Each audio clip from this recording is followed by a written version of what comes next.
Okay, let's continue. Change our hearts. Catholics must realize and accept that we have to say what we have to say that is the truth, and there is no truthful ecumenism without union with the Pope. Period.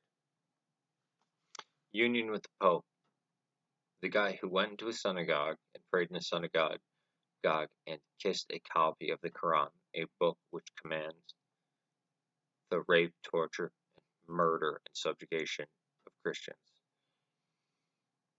A book which psychopaths use to justify to slaughter Coptic Christians on Palm Sunday and blow up ancient churches in Egypt.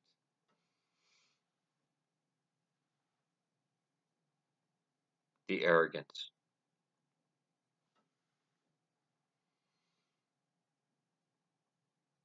Say that flat, say that clear. There is no true ecumenism without the Pope. We reject ecumenism. 100%. That said, that must not be said and ever said in any form of arrogance or we're right and you're not, ha ha ha, or even given that kind of impression. We have to understand that many, many, many people in the West did an awful lot of things to hurt and offend our brothers and sisters in the East. John Paul stood on the stage of the world at the turn of the millennium and apologized for all of these things. And if our leader, who we say there he is, the Vicar of Christ, if he does it, we should be doing it. And here's something.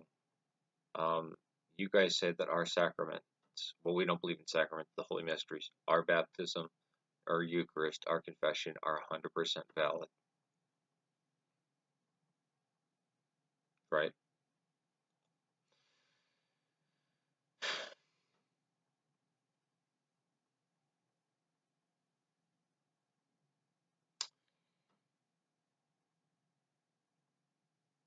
So I'm glad you said that the Catholics, the papal Roman Catholics shouldn't come at us with arrogance. But let's continue. That said, our Orthodox brothers and sisters have to say the same thing. They also have to experience the humility of heart and say. You mean like breaking the Seventh Ecumenical Council, Second Nicaea, where the Roman Catholic Church has made images of the Father, which is explicitly forbidden and considered idolatry? Just look at the Sistine Chapel. This is considered blasphemy and breaking the first commandment, or the second commandment of Moses.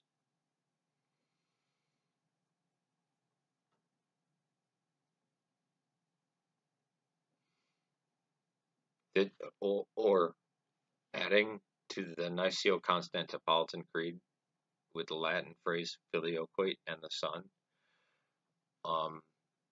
or saying that the Bishop of Rome is now Bishop of Bishops, even though when Tertullian used that title, he meant it as sarcasm and compared it to a pagan Caesar.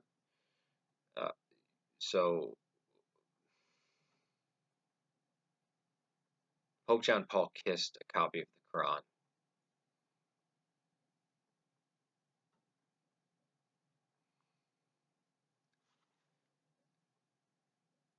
I want to speak to you, the guy who hosts Vortex,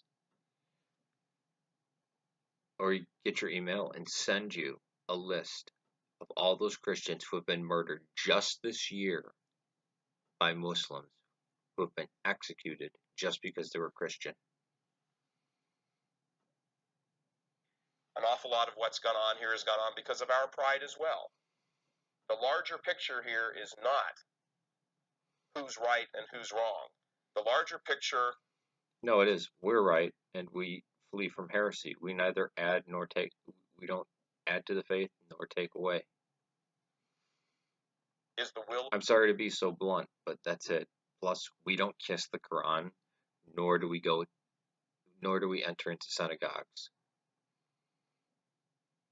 Jesus Christ, who we both profess as our Savior. So that's the crux of the matter. It is a question of humility, and the Orthodox being willing to say, you know what, we we were wrong with our, primus inter pares notion. We don't give. How were we wrong? Even your saint, who you consider a doctor, Cyprian, disagrees with what you just said. That honor, and so we wish to come back. But also, as well, I think the Latin Church does need to acknowledge and say that you can come back and retain that distinctiveness that you have had from very, very early days. I mean, these are when we were speaking about the Armenian genocide. You were speaking, I was ranting, but Armenia was the oldest of the Christian nations. It has a liturgical tradition that in many ways is much, much older than the Western tradition. Even, the Tridentine Mass is named after the Council of Trent, which came. Thank God that he said that. Because I had just said that, yeah. It's a modern liturgy. After the schism by 500 years, so this I think is a great importance that we all need to do. There needs to be a humility because, as Mike says, against the half of a billion and 1.2 billion people put together, it's only 2 billion people. That you can't stand against that, Satan. But, I think Michael makes a really good point too, is that you also can't compromise on the truth. And you have to be able to speak the truth. Yeah. This woman, this Asian woman, is 100% correct. We will not compromise on the truth. Maybe she's meaning it for the Roman Catholic Church. But the thing is that the Roman Catholic Church, when they look at us, they have to say everything that we believe is 100% correct and true. Why?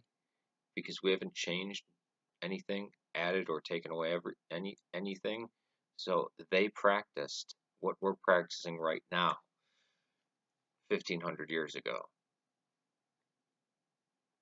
So, who changed? Who added innovation? And I think that's one of the problems that we see a lot today with church leaders is they're taking the wrong approach to accomplishing unity. Mm-hmm. They are instead, going about it through false ecumenism. They're wanting to paper over differences, whether it's with Protestants. False ecumenism, Vatican II, and what happened afterwards. That's the definition of false ecumenism. Or the Orthodox with any, but Muslims, they're trying to gloss over differences and say, well, just for the sake of really a false peace. Yeah. So we can. The Orthodox are doing this? No. We're being martyred for not denying the Trinity. Get along. And one of the examples we've spoken about before is the Declaration on the Way that the USCCB put out that document with the Lutherans, and the Lutherans overwhelmingly voted to accept it. But the problem is, it completely glossed over things like the Holy Eucharist. Yeah. There are astounding differences between our belief in the Holy Eucharist versus the Lutheran Synod's belief, but they just didn't. They just sort of wanted to gloss it over, like the idea of church, and that does not, serve the purpose of unity. Good. I think you and I were talking about it before the show, that division among Christians is satanic. But Satan and Jesus, they behave obviously in completely the opposite way. Satan creates division, but says there is unity. Whereas Christ creates unity, but points out where there is division. And I think that's an important thing, that Satan is the one dividing and saying, chopping up. But then he's saying, no, you can all get along, you can all agree, it's fine. Well, you might differ on some things. And I think this is a very important thing. We need to recognize that there are problems in the Orthodox Church, the use of contraception and divorce and remarriage and all this kind of thing. That's economia. And once you become Orthodox, you can address that. One, is it ever used in practice? And we do not practice abortion, by the way. And the only reason it's used is, when African families convert to Orthodoxy and they have 13 kids and they don't have the resources to feed them, then it's allowed. Only as a practical use in an extreme situation. Lots of people don't know that. But equally, they are theologically our closest brothers. Yeah. Who has a lower divorce rate, the Roman Catholics or the Eastern Orthodox? Eastern Orthodox. It's not even close. think there's a very real opportunity for us to be unified with them in that sense. I mean, the Orthodox have been held up as an example by some of the more liberal bishops wanting to open Holy Communion to the divorced and remarried, saying, oh, well, they have this path of sort of reconciliation that essentially allows divorce and remarriage. If they say, well, they just go on a penitential path, and then eventually they are readmitted to the sacraments. Well, we can't do that. Yeah, you can't do that. I mean, there is a path for the divorced and remarried to. I just can't take the line. These are lies. This, and it's a mess, and I don't know if human beings can undo it, but God can. A small point for viewers out there, because there still remains a lot of confusion among Catholics as to, for instance, the question of, can I fulfill my Sunday obligation at Orthodox church? Well, the rule is the only time that you are able to do that is kind of an emergency situation where literally there's just nothing else available. Yes.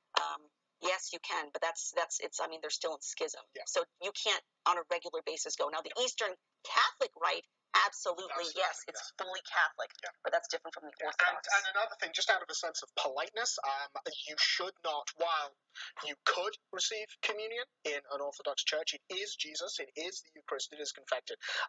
The Orthodox Church does not want Latin Roman Catholics, Latin-Rite Catholics, or any Catholics receiving communion there. So out of a matter of politeness, if you happen to be in Russia for some reason, whatever, and there's no Catholic church to go to, you go to an Orthodox church. That's wonderful, fulfill your obligation, but you should not present yourself. Ask first.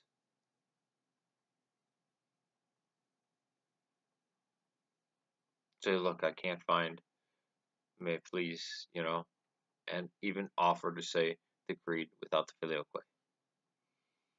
For communion, just out of politeness to our Orthodox brothers and sisters. Mention 23 Eastern Catholic rites out there, and they will look exactly like, for a person walking into an Eastern Catholic church and Eastern Orthodox, be almost quite similar. The idea that that language and the chanting and the liturgy and all that, you'll sound very similar. Yeah, sounds similar, but the Latin West has changed incrementally over time and is meddled with the Union of churches. I'm just going to stop there. Peace to you, just for this 3-part series, correcting this